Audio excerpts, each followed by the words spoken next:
Ça dépend quels parents, mais les miens en tout cas, ou en tout cas ceux qui sont issus de l'immigration maghrébine et algérienne en particulier, ils sont à la croisée de deux univers mentaux et culturels. C'est qu'ils sont à la fois ici et maintenant, en France, dans les années 70, dans un pays qui n'avait pas prévu qu'ils restent, et en même temps ils souffrent d'une maladie répandue qui est la nostalgie du pays d'origine.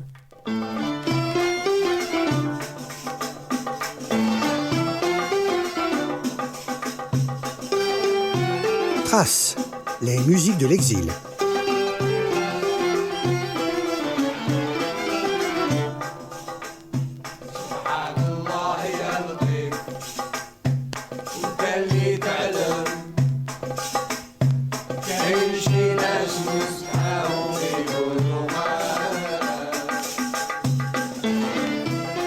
Mon père n'écoutait que du Cherbi. Le reste, ça n'existait pas.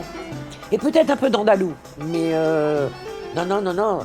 Et puis le Cherbi, c'était quand même quelque chose qui est...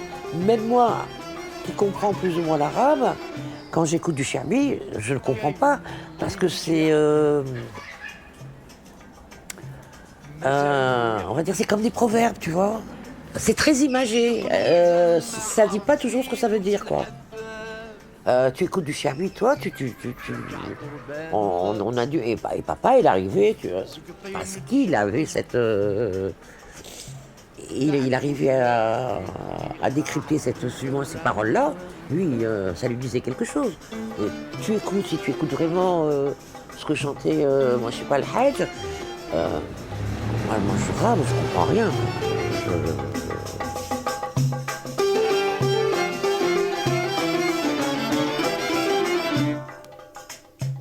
كاين اللي يجي الضيف يعرف يتكلم بالانبياء Et mon père, il était très... déjà, mon père jouait de la guitare. Je ne l'ai jamais vu jouer. Mais je l'ai vu dans des photos, il avait une guitare, donc je sais qu'il aimait la guitare. Mais il achetait beaucoup de vinyles, comme il venait d'Algérie. Des vinyles de son folklore algérien. Fatima Zoro, t'as connu Fatima Zoro? T'écouteras, c'est un truc de ouf, c'est un folklore de berger, tu vois, les gens ils écoutaient ça. Alors après il y a la musique égyptienne, il y a Farid El Atrache, il y a Kilsoum, ça les grands musiciens de l'époque. Il y a Rabah Driassa, Driassa, qui est un chanteur tunisien. Il y en a plein. Il y a Salah Saadawi. Enfin, bref. C'est que des gens et pas que mes parents, beaucoup de gens de l'époque qui venaient d'Algérie, de notre patelin à Tlemcen, nés de Roma en l'occurrence, qui est la frontière marocaine, écoutaient ce genre de musique, parce que ça leur rappelait le bled.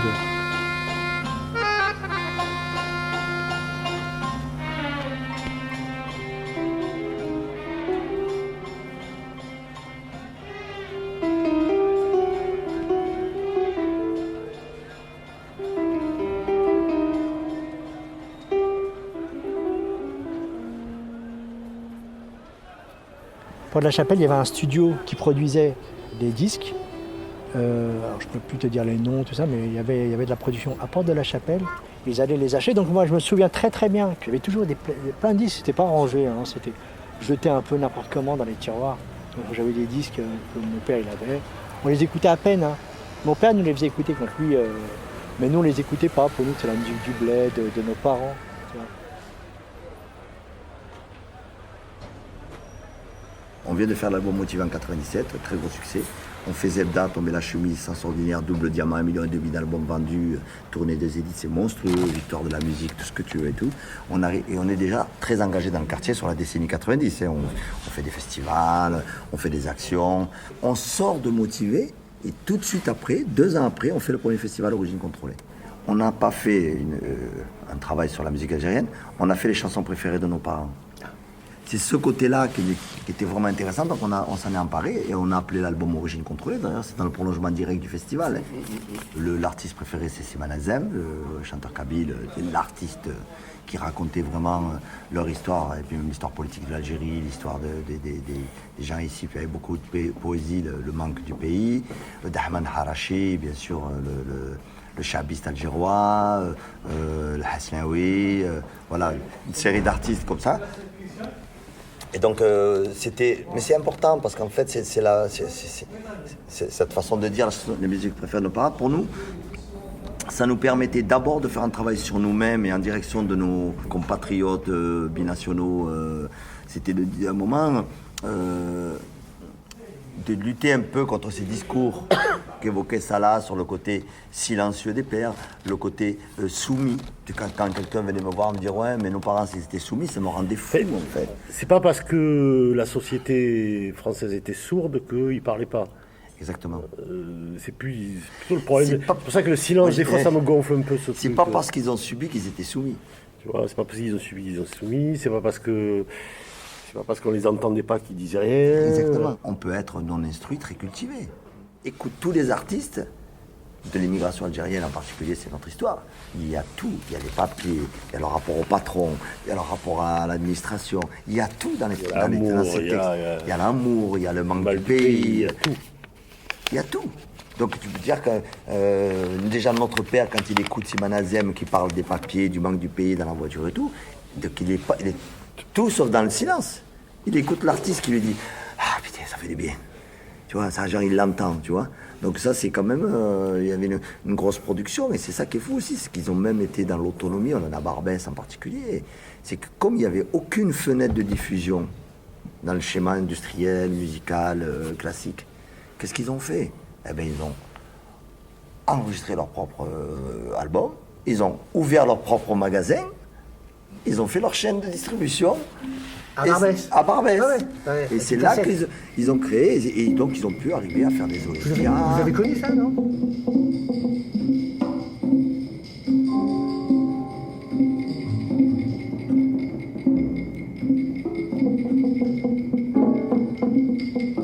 Ces familles-là, ces parents-là, mes parents, achètent leur petit 45 tours qui leur met du baume au cœur sur leurs angoisses, sur leur tristesse, sur leurs espoirs nourris de réussir en France et d'offrir un avenir meilleur à leurs enfants et de rentrer au pays une fois fortune faite. C'est ça que racontent les chansons. Et même quand elles parlent d'amour, parce que c'est un trait commun à les chansons de variété, y compris de l'immigration, quand elles parlent d'amour, ces amours sont contrariés par la mer Méditerranée, parce que souvent elles séparent l'être aimé de sa bien-aimée ou de son bien-aimé, parce qu'ils ne vivent pas du même côté de la rive méditerranéenne. Donc ça, c'est le thème des chansons. Les exemples, c'est dans le cas d'immigration algérienne, j'entends. C'est dans un genre musical qui s'appelle le sha'bi, un certain Daman El Arashi, Dahman El Harrashi. On le connaît plus pour la chanson qui a été reprise par Rachida, qui s'appelle Yaraya. C'est lui qui s'en va, Yarayah. On a les femmes qui chantent beaucoup l'exil au féminin, c'est une nouveauté. On est quand même dans les années du regroupement familial, même s'il y a déjà des femmes depuis au moins 20 ans. Elles sont plus nombreuses, plus nouvellement arrivées. Et là, on a les chanteuses kabyles, Sherifa, Hnifa, Eid Farida. On a les chanteuses de langue arabe comme Noura, qui a été vraiment la vedette des années d'exil des années 70, Salwa, qui ont été ces voix féminines qui racontent ces femmes dans l'exil, ou des chanteuses de Barbès, comme El Ralia, qui chantait l'avion qui la ramènera auprès des siens, qui lui manque tant. Et donc ces artistes algériennes-là, elles côtoient aussi d'autres figures tunisiennes et marocaines, mais c'est plutôt les Algériennes qui dominent, parce que c'est vraiment la communauté algérienne qui est très présente.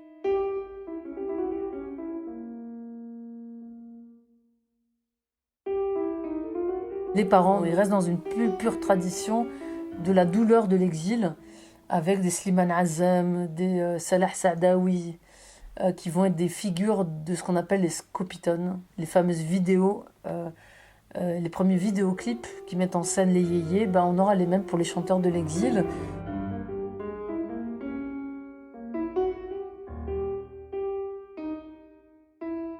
Donc on achète ça dans les magasins, boulevard de la Chapelle à Paris, à Roubaix, à Marseille, à Besançon, à Longwy, dans les bassins d'emploi immigrés, à Lyon bien évidemment, à la Duchère, place des Guillotières, etc., à Saint-Étienne. On achète cela parce que les vendeurs de vinyle sont accoquinés avec les vendeurs de machines. Pour qu'on achète des appareils, il faut avoir des disques. Donc on va produire des disques pour que ces diasporas achètent des appareils.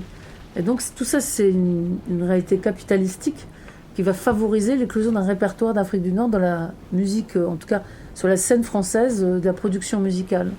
Et enfin, je vous ai parlé des Scopitones. Les Scopitones, on les voit parce que les Portugais, les Algériens et les Suisses sont les 3 seules nationalités étrangères qui ont le droit d'avoir une licence de débit de boisson, une licence 4. Et traditionnellement, toujours du fait colonial, les cafetiers algériens gardent ce privilège après les accords d'Évian qui prévoient la pérennisation de cette possibilité du débit de boisson. C'est pour ça qu'il y a une longue tradition des cafés kabyles un peu partout en France qui vont être des réceptacles de concerts, de diffusion de ces musiques et qui vont accompagner les cabarets orientaux qui existent à Paris par exemple, qui vont être aussi des scènes importantes de cette musique-là.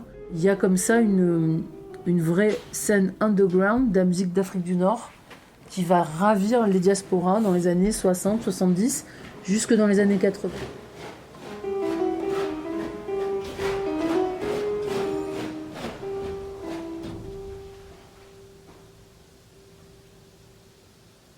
Donc pour moi, si tu veux, Slimane Azem, Akli Hiatem, Tara Rabah sont ceux qui ont inspiré aussi ces nouveaux rappeurs-là que peuvent être Ayam ou d'autres. Je les inscris totalement dans cet héritage-là parce qu'on est aussi sur des enjeux de justice et de dignité, aussi bien pour les uns que pour les autres. Donc pour moi, c'est plutôt un entremêlement entre les chanteurs de l'immigration et les chanteurs du rap marseillais. Mais pour ma génération, moi qui ai une quarantaine d'années, Ayam a eu une présence essentielle en termes de conscientisation politique.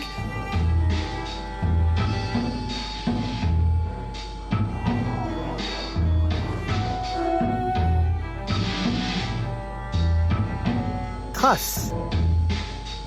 Une idée originale de Karim Yazi. Conception, Marc Caméo, Emmanuel Joubert et Karim Yazi. Mixage et musique originale, Emmanuel Joubert.